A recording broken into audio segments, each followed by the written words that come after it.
नमस्कार दोस्तों, जब हम लोग किसी दुकान में पीओएस मशीन में अपना डेबिट कार्ड को स्वाइप करके पैसा पेमेंट करते हैं, मान के चलते हैं कोई जब बड़ा सामान खरीदते हैं, एग्जाम्पल के लिए एक मोबाइल हम लोग खरीदे 15,000 रुपए का। अब 15,000 रुपए का मोबाइल खरीदे हैं तो स्वाइप करके पैसा पेमेंट करते हैं उसका पीओएस मशीन में जा करके।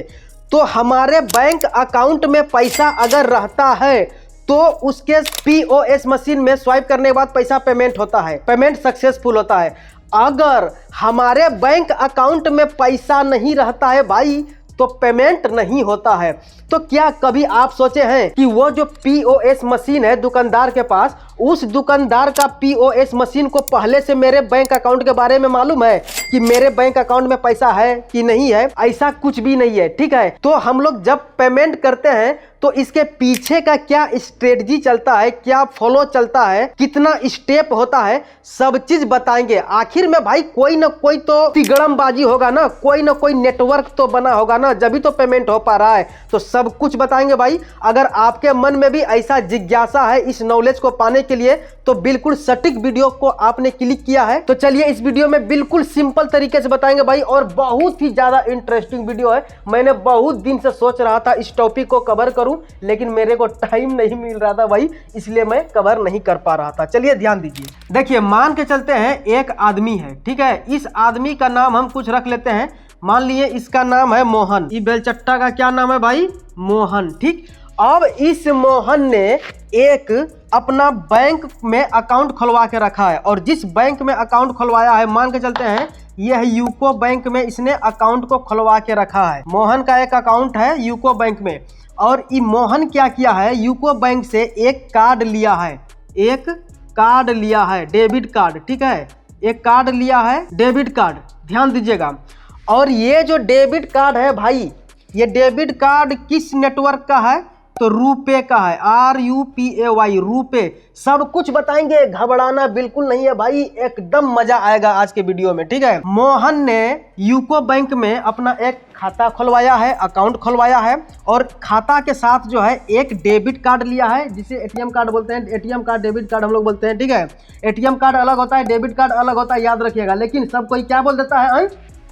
एटीएम कार्ड, ठीक है, सहूलियत के लिए, ठीक। लेकिन डेबिट कार्ड लिया है रुपे कार्ड नेटवर्क का, समझना है। अब ये मोहन के पास भी बटन वाला मोबाइल है, मोबाइल चलाते चलाते पगला गया। इसका मन में हुआ कि हम जो है अब स्क्रीन टच मोबाइल लेंगे, एंड्रॉइड, ठीक है। तो इसने क्या किया, एक मोबाइल का दुकान गया, और इस दुकान में भाई एक जो है पीओएस मशीन लगा हुआ है। घबराना नहीं है, सब चीज बताएंगे, ठीक है। पीओएस मशीन लगा हुआ है। मोहन क्या किया, 15,000 रुपया का भाई मोबाइल लिया, 15,000 रुपया का मोबाइल लिया। और 15,000 रुपया का जब मोबाइल लिया ना, तो यूको बैंक का कार्ड है इसके पास, एकदम आओ न देखा ताओ। क्या किया, अपना कार्ड को इस पीओएस मशीन में, अपना कार्ड को क्या किया भाई, पीओएस मशीन में डाला। लेकिन अभी ध्यान से समझिएगा और सिस्टम समझाते हैं। जब पीओएस मशीन लगा हुआ रहेगा तो इसके पास आप देखिएगा कुछ लिखा हुआ रहता है, HDFC लिखा रहता है, या axis bank, ICICI, SBI, UCO, कुछ भी लिखा हो सकता है, ठीक है। तो HDFC मान के चलते हैं लिखा है। अब HDFC लिखने का क्या मतलब है वो भी समझाएंगे। पीओएस मशीन किसका है? HDFC बैंक का है, ठीक है। अभी समझना है। जब कार्ड को इसमें स्वाइप किया, कौन किया? मोहन। ये मोहन ने इस दुकान में जा करके कार्ड को अपना स्वाइप किया, मतलब कि डाल के ऐसे खींचा, इसी को स्वाइप कहते हैं। जब स्वाइप किया तो एक बात सुनिए, जैसे स्वाइप किया और 15,000 रुपया इंटर किया अमाउंट को, तो एक बात समझिए, पीओएस मशीन अब क्या करेगा? क्या पेमेंट सक्सेसफुल कर देगा? नहीं, अभी सक्सेसफुल नहीं करेगा भाई। अंश समझ रहा है ना? तुमको अभी समझ में आ रहा है ना? हाँ बिल्कुल ध्यान से समझना है, बहुत क्लियर कर देंगे। अब क्या करेगा, पीओएस मशीन जो है अपना मालिक को एक इंफॉर्मेशन भेजेगा, मैसेज भेजेगा। इसको बोलेगा कि HDFC मालिक सुनो, एक मोहन ने बोलेगा एक कार्ड है, और ये कार्ड जो है रुपे कार्ड नेटवर्क का है, और कार्ड नंबर इतना है, 15,000 रुपया पेमेंट करवाना चाहता है। क्या इसके कार्ड में पैसा है? यानी कि जिस भी बैंक अकाउंट के साथ जुड़ा हुआ है ये कार्ड, क्या उस बैंक अकाउंट में पैसा है? तो देखिए HDFC को क्या मालूम है? नहीं मालूम है, बिल्कुल नहीं मालूम है। और एक बात आपको बता दूं भाई, कोई भी एक बैंक को दूसरे बैंक का ग्राहक का कोई भी डाटा जानकारी नहीं रहता है। ठीक, अब समझिएगा। अब HDFC इसको परमिशन कैसे देगा कि इसके अकाउंट में पैसा है, काटना है कि नहीं काटना है, चूंकि इसको खुद नहीं मालूम है। तो देखिए ये भी मालूम करेगा। इसको मालूम करने के लिए क्या करना पड़ेगा, अब समझिएगा बिल्कुल ध्यान से। NPCI का रोल आएगा भाई। NPCI अभी आपको समझने का जरूरत नहीं है, बस ध्यान से वीडियो देखते जाइए। NPCI के नीचे क्या है, रुपे, RUPAY, रुपे। NPCI क्या है, national payment corporation of India. इसी ने हमारे भारत देश में पेमेंट का जो है सिस्टम बनाता है। एक जगह से दूसरे जगह पेमेंट का सिस्टम इसी बनाता है, यही बनाता है NPCI। ठीक है, इसे अम्ब्रेला ऑर्गेनाइजेशन भी कहते हैं। ये अम्ब्रेला ऑर्गेनाइजेशन क्या है वो अभी नहीं समझना है, नहीं तो दिमाग खराब हो जाएगा, बाद में समझाएंगे किसी अगले वीडियो में। अब रुपे क्या है, रुपे समझना है, इसी को हम लोग बोलेंगे कार्ड नेटवर्क। ये क्या है भाई, रुपे कार्ड नेटवर्क। ठीक, अभी समझना है। HDFC देखेगा कि ये जो डेबिट कार्ड है, समझ में तो आ गया, ये डेबिट कार्ड है, लेकिन किस कार्ड नेटवर्क का है। देखिए कार्ड नेटवर्क भी बहुत प्रकार का होता है। आप देखे होंगे ज्यादातर हमारे इंडिया में रुपे चलता है, रुपे, मास्टर कार्ड, वीजा चलता है, उसके बाद अमेरिकन एक्सप्रेस चलता है। तो ये सब क्या है, कार्ड नेटवर्क है। ये भी यही जो है भाई ATM कार्ड का जो है नेटवर्किंग करता है। ठीक है, अभी नहीं समझ में आ रहा है तो और जैसे जैसे आगे बढ़ेंगे पॉइंट आपका क्लियर होते चला जाएगा। अब HDFC क्या करेगा भाई, देखेगा रुपे का कार्ड है तो ये रुपे के पास जाएगा। रुपे के पास गया, एक मैसेज भेजा, बोलेगा ए रुपे भैया सुनो, तुम्हारा ही एगो कार्ड आया है हमारे POS मशीन में, कार्ड नंबर इतना इतना इतना है और जो है 15,000 रुपया उस कार्ड से पेमेंट करवाना है, हमको लेना है 15,000 रुपया। तुम यह बताओ कि इसके अकाउंट में, जिसका कार्ड है डेबिट कार्ड, उसके अकाउंट में 15,000 रुपया या 15,000 से ज़्यादा पैसा है मौजूद। तो ये रुपये क्या करेगा, इसको मालूम है। अंश इधर सुनो, इसको मालूम नहीं है, रुपये को मालूम अभी नहीं है। अभी ना मैं आपको बताया भाई, कोई भी एक बैंक का जानकारी, कोई भी एक बैंक के ग्राहक का जानकारी दूसरे बैंक को या कोई भी नेटवर्क को पता नहीं रहता है। आया समझ में। वो बीच में मीडिएटर जो है बस मैसेजिंग का काम करता है, खबरी लाल का काम करता है। ठीक है, तो ये रुपए देखेगा, हाँ भैया ये तो मेरा ही कंपनी का कार्ड है, रुपे कार्ड है और मैंने ही फलना बैंक को दिया है। किस बैंक को, यूको बैंक को। तो अब समझिए भाई यूको बैंक क्या करेगा, ध्यान से देखिए। ये सॉरी यूको बैंक ने ये रुपए क्या करेगा, यूको बैंक का CBS के पास जाएगा। अब CBS क्या है वो भी समझाते हैं आपको। देखिए इसका CBS के पास जाएगा, CBS। अब ये नहीं समझना है, बिल्कुल नहीं समझिएगा कि जिस ब्रांच वालों ने दिया है डेबिट कार्ड उसी ब्रांच में जाएगा, नहीं, ऐसा बिल्कुल नहीं है। CBS का मतलब होता है core banking system. UCO bank का जो है सॉफ्टवेयर है, सिंपल समझ लीजिए, ठीक है, ज़्यादा टेक्निकल नहीं समझना है। यूको बैंक का जो सॉफ्टवेयर है, जिस सॉफ्टवेयर में यूको बैंक का सिस्टम चलता है, उस CBS के पास एक मैसेज भेजेगा। कौन भेजेगा भाई, रुपे एक मैसेज भेजेगा इस CBS को, और CBS को क्या बोलेगा, अभी आपको नहीं समझ में आता होगा CBS, अरे भैया ये एक सिस्टम है, ये नेटवर्क है, ये सॉफ्टवेयर है, जो भी बोलिए, ठीक है, इसके पास सारा जानकारी रहता है। किसका, यूको बैंक का। देखिए भाई बिल्कुल ध्यान से एक बात समझ लीजिए, हर बैंक का अपना अपना एक अलग अलग कंपनी का सॉफ्टवेयर रहता है, हर बैंक का अलग सॉफ्टवेयर रहता है और एक सॉफ्टवेयर दूसरे सॉफ्टवेयर से बिल्कुल मैच नहीं करता है। मतलब कि एक बैंक का सॉफ्टवेयर दूसरे बैंक का सॉफ्टवेयर से कनेक्ट नहीं रहता है, बीच में मीडिएटर ही कनेक्शन बनाता है। ठीक है, तो रुपए इससे पूछ लेगा CBS से कि बताओ जो डेबिट कार्ड का नंबर है, जिस भी आदमी का डेबिट कार्ड है, क्या उसके खाता में 15,000 रुपया या 15,000 रुपया से बेसी पैसा है, तुम हमको बताओ।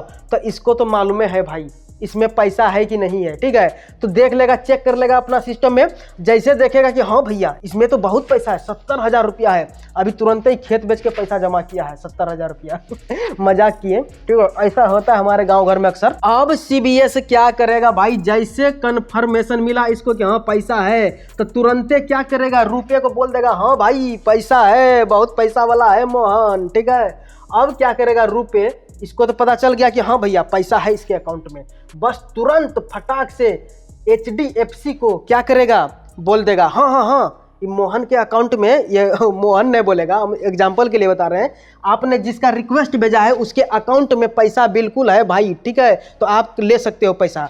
अब HDFC तुरंत इसको इन्फॉर्म कर देगा, किसको, अपना POS मशीन को, बोलेगा ए बेटा सुनो, इसके अकाउंट में पैसा है, बहुत पैसा है, ठीक है, टेंशन मत लो, 2-4 गो मोबाइल दे दो, एगो मोबाइल क्या, जितना मांगता है दे दो, ठीक है, पैसा है। तो तुरंत जो है भाई ये POS मशीन में अभी प्रोसेसिंग चल रहा है, बस तुरंत पेमेंट सक्सेसफुल 15,000 रुपये लिखा जाएगा, पेमेंट सक्सेसफुल। इतना बात समझ में आ गया। अब जैसे इसमें सक्सेसफुल दिखाएगा और पैसा जो है, सॉरी, मोबाइल इसको दे देगा। लेकिन एक बात सुन लीजिएगा भाई, एक चीज़ मैं बोलना भूल गया था, जैसे यूको बैंक बोलेगा कि हाँ भैया रुपए को, कि हाँ इसके अकाउंट में पैसा है, तो तुरंत ये रुपए इसको बोलेगा सुनो, अगर इसके अकाउंट में पैसा है ना तो उसके अकाउंट का 15,000 रुपया माइनस कर दो, उसके अकाउंट का 15,000 रुपया क्या करो, बोलो, माइनस कर दो, ठीक, माइनस कर दो। अब CBS जो है तुरंत 15,000 रुपया माइनस कर देगा, किसके अकाउंट का, मोहन के अकाउंट का, ठीक। अब जैसे माइनस कर दिया और तुरंत इसके पास मैसेज भेज देगा कि हाँ भैया रुपए चच्चा, हम पैसा जो है 15,000 टका माइनस कर दिए, और ये भी तुरंत इसको खबर कर दिया, हाँ पैसा जो है, पैसा मतलब उसके अकाउंट में है और माइनस हम करवा दिए हैं, तुम जो है सामान इसको दे दो, तो इसको सामान दे दिया। लेकिन सबसे इम्पोर्टेंट बात यहाँ पर यही है, यह है, और कंफ्यूजन भी बहुत बड़ा होता है, सुनिएगा। पैसा तो इसके अकाउंट का माइनस हो गया और इस यहाँ पेमेंट सक्सेसफुल भी हो गया, लेकिन क्या भाई अभी कैश कैश कैश कैश किसी को मिला है, मिला है किसी को कैश, अंश, किसी को कैश नहीं मिला है, अभी सिर्फ नंबर कटा है और नंबर जो है बड़ा है। जैसे इसके अकाउंट में, जैसे इसके अकाउंट से 15,000 रुपया कटा तो ये बोल देगा हाँ 15,000 रुपया कट गया है, और HDFC क्या करेगा भाई, अपना अकाउंट में 15,000 रुपया जोड़ लेगा, 15,000 रुपया ऐड कर लेगा। जैसे ऐड कर लिया, पेमेंट सक्सेसफुल हो गया, मोबाइल दे दिया उसको। लेकिन अब एक बात समझिएगा, ये जो दुकानदार है भैया, दुकानदार का अकाउंट कहीं जुड़ा हुआ है, नहीं है, तो दुकानदार का भी एक अकाउंट भाई, दुकानदार का भी एक अकाउंट इस POS मशीन से जुड़ा हुआ रहेगा, POS मशीन से दुकानदार का अकाउंट जुड़ा रहेगा। मान के चलते हैं भाई, इसका जो बैंक है भारतीय स्टेट बैंक है, SBI, state bank of India, ठीक। अब क्या होगा, जब सेटलमेंट का टाइम आएगा भाई, तो इस, ध्यान से समझिएगा, जब सेटलमेंट वाला जो आदमी रहेगा इसके अकाउंट से 15,000 रुपया निकालेगा, ठीक है, और SBI के अकाउंट में 15,000 रुपया जमा कर देगा, और इसके अकाउंट में 15,000 रुपया तो माइनस ऐसे हो चुका है, ठीक है, और इकाई 2.5 10,000, इकाई 2.5 10,000, 15,000 रुपया जमा हो जाएगा और इसके अकाउंट से पहले ही माइनस हो गया है। अब समझना है यहाँ पर 3 बैंक का रोल आ रहा है, कितना बैंक का, 3 बैंक का। अब तीनों बैंक का नाम जो है भाई अलग अलग हो जाएगा, आ रहा है समझ में। देखिए, इस यूको बैंक का नाम हो जाएगा भाई, ध्यान से सुनिएगा, ईश्वर बैंक। इस यूको बैंक का नाम हो गया ईश्वर बैंक, और ये जो HDFC है भाई, यहाँ देखिए HDFC जो है, HDFC ये बैंक कहला जाएगा एक्वायरिंग बैंक।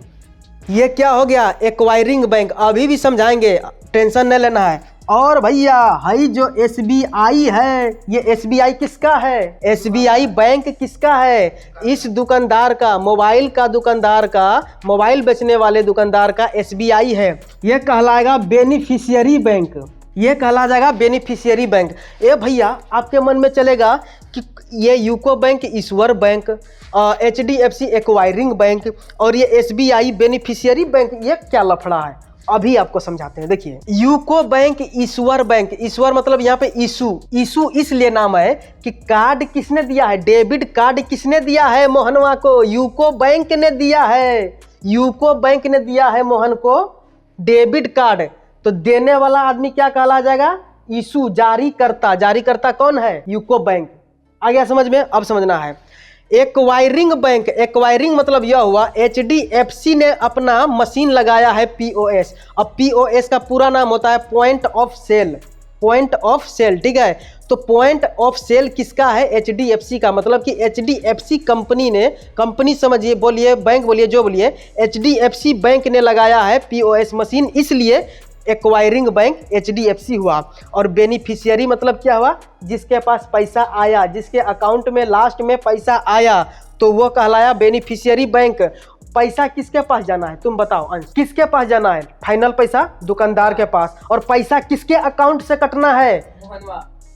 ग्राहक के अकाउंट से पैसा कटना है और दुकानदार के अकाउंट में पैसा जाना है। यही दो चीज होता है, तीसरा चीज नहीं होता है। लेकिन तीसरा चीज मीडिएटर होता है भाई। तो जब सेटलमेंट का टाइम आएगा तो यूको बैंक जाएगा, सेटलमेंट का कर्मचारी जो सिस्टम है इसके अकाउंट से 15,000 उठा के है दुकानदार को 15,000 टका फटाक से बोलेगा ले भैया। दुकानदार को नहीं देगा भाई, इसका बैंक में जाके देगा। ठीक है, अब सोचिएगा कि 15,000 रुपया उठा के देगा। अरे भैया 15,000 रुपया नहीं, इसके तरह हजारों लाखों आदमी का ट्रांजैक्शन होता है। जब सेटलमेंट का टाइम आता है, हिसाब किताब का टाइम आता है, तो सारा पैसा निकाल के जिसके जिसके बैंक में जाना होता है वो चला जाता है। मैं उम्मीद करता हूं दोस्तों कि आज की इस वीडियो के माध्यम से आपको मैं कुछ एक्स्ट्रा एडवांस नॉलेज दिया होगा। अगर कुछ भी आपको लगता है कि मैं नॉलेज दे पाया हूं तो प्लीज वीडियो को एक लाइक करिए भाई, बहुत मेहनत करना पड़ता है। अगर आपका कोई सवाल है तो कमेंट बॉक्स में सवाल भी कर सकते हैं, बिल्कुल सवाल कीजिएगा भाई। और इस वीडियो को शेयर करके और जानकारी को फैलाइए जहां मन तहां। और ऐसे ही इंफॉर्मेटिव नॉलेजेबल कंटेंट देखने के लिए इस नॉलेज राहुल यूट्यूब चैनल को सब्सक्राइब करना बिल्कुल नहीं भूलिएगा। बहुत बहुत शुक्रिया आपका।